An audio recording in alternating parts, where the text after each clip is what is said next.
रात के 2 बज रहे थे। आर्यन अपने नए अपार्टमेंट में अकेला था। पुरानी इमारत थी, दीवारों से ठंडी सी महक आती थी और हर कदम पर फर्श चुराने की आवाज करता था। आर्यन को सन्नाटा पसंद था, पर आज वो सन्नाटा उससे महसूस हो रहा था। आर्यन अपने लैपटॉप पर काम कर रहा था जब उसने पहली बार वो सुना। टुक टुक टुक। ये आवाज उसके बेडरूम की खिड़की से आ रही थी। पहले उसने सोचा शायद कोई पेड़ की टहनी होगी, पर तभी उससे याद आया वो 5वीं मंजिल पर रहता है और बाहर कोई पेड़ नहीं है।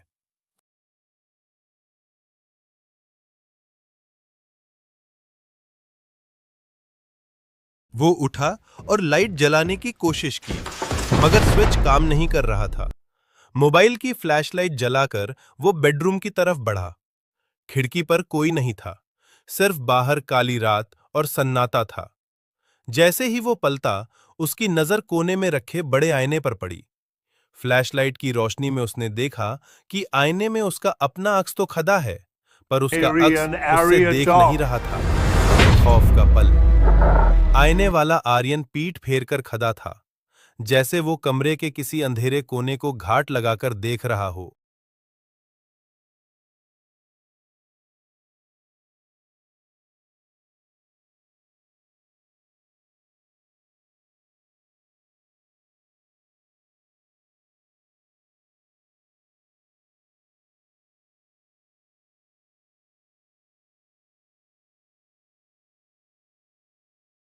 आर्यन की सांस फूलने लगी।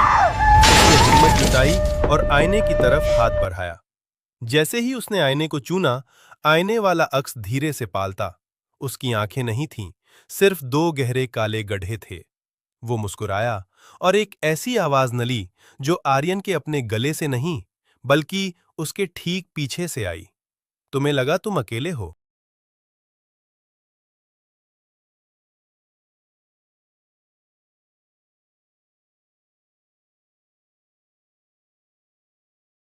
आर्यन ने घूम कर देखा, पर वहां कोई नहीं था।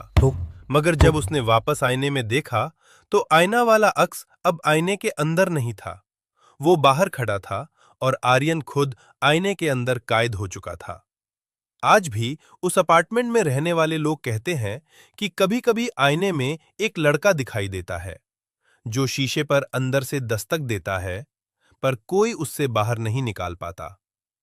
क्या आपको लगता है कि आपके कमरे का आईना सिर्फ आपका अक्स दिखा रहा है?